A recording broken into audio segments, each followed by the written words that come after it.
हाय, मैं रवि के बिंदास बोल में आपका स्वागत है। हमारे सामने मौजूद है माननीय पूर्व मुख्यमंत्री उत्तराखंड त्रिवेंद्र सिंह रावत जी। सर नमस्कार। नमस्कार। देखिए, लोकसभा चुनाव का टिकट की घोषणा हो चुकी है। हरिद्वार एक महत्वपूर्ण सीट है। हरिद्वार मूलतः बीजेपी की पार्टी, बीजेपी की नहीं मानी जाती। पहले समाजवादी पार्टी ने 2004 में यहां जीता, समाजवादी पार्टी की ओर से। उसके बाद 2009 में हरीश रावत ने यहां जीता। उसके बाद लगातार जब से 2014 में और 19 में यहां जीते हैं रमेश पोखरियाल निशंक यानी बीजेपी। सर, 2 बार बीजेपी जीती है, 2 बार बीजेपी से बाहर रही है। कितना टफ मानते हैं अभी लड़ाई? नहीं, देखिए, हरिद्वार भारतीय जनता पार्टी 2 बार जीती है और तीसरी बार भी जीतने वाली है। और इसलिए पार्टी के कार्यकर्ता वो हमारी ताकत है। और पार्टी के कार्यकर्ताओं के बल पर और जनता के लिए माननीय प्रधानमंत्री जी के द्वारा जो काम किए गए हैं, चाहे स्वास्थ्य के क्षेत्र में हो, कृषि के क्षेत्र में हो, महिलाओं के उत्थान को लेकर के हों, या रेहड़ी ठेली मजदूर वहाँ पर हों, सड़कों का बहुत बढ़िया वहाँ पर डेवलपमेंट हुआ है, रेल की कनेक्टिविटी बढ़ी है, हवाई कनेक्टिविटी बढ़ी है, तो तमाम सुविधाओं से लैस हुआ है हरिद्वार। कुंभ के समय तमाम वहाँ पर पुल निर्माण किए गए। तो ऐसे काम है कि जनता, हमारी जो पार्टी है, हमारे जो वहाँ के सांसद रहे हैं, उनकी उपलब्धियों के आधार पर फिर तीसरी बार वहाँ से भारतीय जनता पार्टी वहाँ से जीतने वाली है। सर, आपको जो टिकट की घोषणा हुई, क्योंकि लोग उम्मीद कर रहे थे कि पौड़ी से आपको टिकट मिले, क्योंकि पौड़ी वाले प्यार करते हैं आपको, और आपके मुख्यमंत्री काल के दौरान आपकी आलोचनाएं बहुत हुई, लेकिन जब आप मुख्यमंत्री नहीं रहे उसके बाद आपको आज लोग बहुत याद करते हैं कई मामलों में।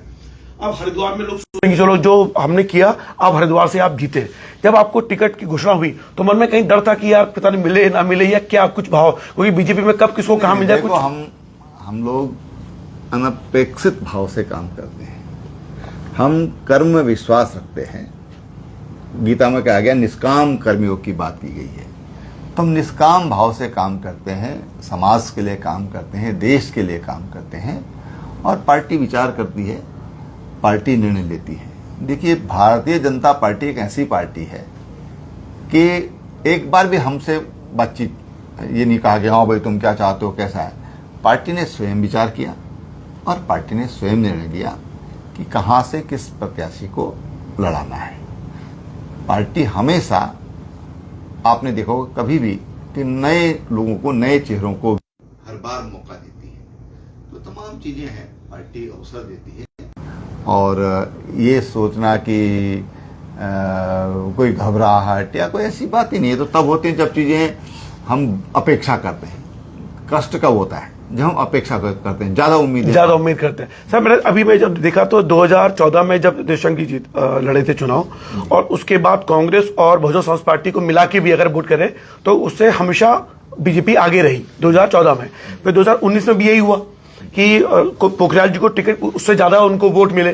तो कहीं ना कहीं ये दबाव है आपके ऊपर कि अब मुझे उससे अधिक वोट लाने हैं, या बीजेपी के कमल का फूल है जितने वोट मिले, ये क्या धारणा है? हमारे पास बहुत बड़ी टीम हमारे कार्यकर्ताओं की है, और भारतीय जनता पार्टी के पास समर्पित और देवतुल्य कार्यकर्ता है। निश्चित रूप से हम उन कार्यकर्ताओं की टोली के बल पर हम ये कह सकते हैं कि भारतीय जनता पार्टी पहले से भी अधिक मत लेकर के इस सीट को जीतने वाली है। सर, एक चीज में 2 सवाल कर, देखिए इस व्यस्तम मौके पर हमको समय दिया है, हमने कई नेताओं से बात करने की कोशिश की, लेकिन हम समय मिल नहीं पाया। त्रिवेंद्र रावत जी ने हमको समय दिया, उसके साधुवाद। और इतनी बिजी में देख रहा था आपको। 2-3 सवाल लूंगा सर मैं आपसे। सर, इस समय अगर देखा जाए, अगर पूरे उत्तराखंड की बात करें तो सबसे ज्यादा जो विधानसभा स्तर पे बीजेपी को सबसे नुकसान हरिद्वार जिले में ही हुआ है। यानी आपकी लोकसभा सीटों की हम बात करें, विधानसभा सीटें जो संसद की सीटें हैं, तो कहीं दबाव है मन में कि कैसे उस चीजों को आप करेंगे? क्योंकि पहाड़ की तुलना में हरिद्वार में मुझे लगता है कि बीजेपी को नाक को चबाने पड़ सकते हैं इस बार। नहीं, ऐसा नहीं है। देखिए, इक्वेशंस भी होती है कई बार, और उसमें माफी चाहते हैं तो नेट की दिक्कत, सॉरी माफी चाहेंगे सर। हाँ, तो सर मैं ये कह रहा था कि आपसे कि जैसे वहां पे कांग्रेस हमेशा ज्यादा रही है, अब ऐसे में कितना बड़ा दबाव आपके ऊपर? नहीं, कोई दबाव नहीं है। और क्या आपको ऐसा लग रहा है कि मेरे पर कोई दबाव है? कोई दबाव नहीं है। भारतीय जनता पार्टी उस सीट को, मैंने जैसे पहले कहा, कि और अधिक मार्जिन से इस बार जीतने वाली है। विधानसभा की इक्वेशंस अलग होती हैं और इस समय माननीय प्रधानमंत्री जी नरेंद्र भाई मोदी का जो ऑरा है, और सबसे बड़ी बात यह है कि देश की जनता चाहती है कि नरेंद्र भाई मोदी एक बार फिर प्रधानमंत्री बने, और फिर जो विकसित भारत का माननीय प्रधानमंत्री जी ने एक लक्ष्य दिया है, एक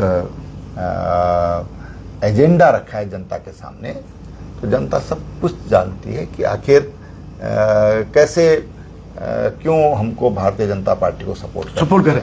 सर, जब ये लोकसभा के टिकट की घोषणा हुई तो 3 जो है पुराने चेहरे रखे गए हरिद्वार के लिए, और इसके लिए रुका, पता था कि नए चेहरे आ सकते हैं, तो वो दबाव कहीं रहता है, क्योंकि देखिए 2 बार रमेश पोखरियाल निशंक जी यहाँ जीते लगातार, और दूसरी बार तो और अधिक वोटों से जीते, फिर आपको टिकट मिला, तो कहीं ये फील होता है कि ऐसे कि यार वहां निशंक जी थे, मैं अब वहां जा रहा हूं, तो कहीं वो आत्मबोध भाव, ग्लानि वाला भाव, या क्योंकि आप कमल के फूल के हैं? तो ग्लानि क्यों होगी? नहीं, वो पूछ रहा, ऐसा भाव होता है? नहीं, बिल्कुल नहीं होता। अभी मैं निशंक जी को मिलकर आया, उन्होंने बड़े खुले दिल से स्वागत किया, हमने बैठे, और फिर उन्होंने कार्यकर्ताओं को बुला करके, जो क्योंकि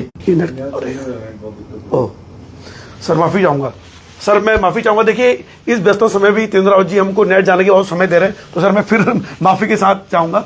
हाँ सर, आप कह रहे थे। मैं माननीय निशंक जी को भी मिलकर आ रहा हूँ, और उन्हें सब कार्यकर्ताओं से मेरी मुलाकात करवाई।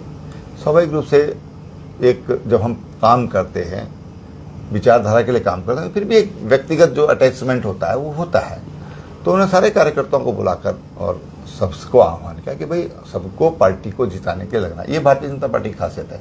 नहीं मिला कोई बात नहीं, पर कोई पार्टी से बाहर तो किसी को टिकट नहीं दिया गया है, पार्टी के सीनियर कार्यकर्ता को टिकट दिया गया है, और इस तरह कोई बात नहीं। ग्लानि इसलिए होती है कि हम कोई गलत करेंगे, तो हमने ऐसा कोई काम आज तक नहीं किया। कोई ग्लानि का सर इस समय मैंने आपसे पहले भी बोला था, इंटरव्यू जो हुआ था, कि मुझे कांग्रेस की एक दर्जाधारी राज्य मंत्री ने बताया था कि जिस दिन आप जब मुख्यमंत्री नहीं रहे, तब आपकी जो प्यार है लोगों का वो ज्यादा उमड़ा, तो वो दबाव, और साथ में कि जब आप देखते हो कि अब आप जीते, तो वो जो भाव, आपके काम अधूरे छूट गए हैं, उन कामों को शासकों प्रधानमंत्री नरेंद्र भाई मोदी, उनको हमको एक बार फिर देश का प्रधानमंत्री बनाना है, और उसके लिए बहुत जरूरी है कि हम उत्तराखंड की जो 5 लोकसभा की सीटें हैं उनको और बड़े प्रचंड बहुमत के साथ जिता करके और उनकी झोली में डालें।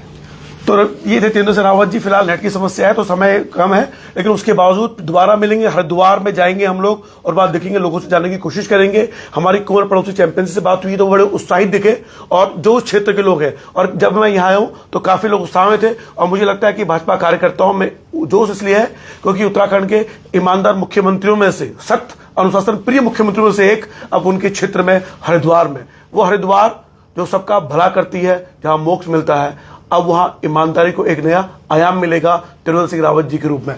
तो हमारी शुभकामनाएं हैं आपके लिए, आप आगे बढ़े, इससे उत्तराखंड को भी एक न्याय मिलेगा। फिलहाल जय उत्तराखंड, जय भारत।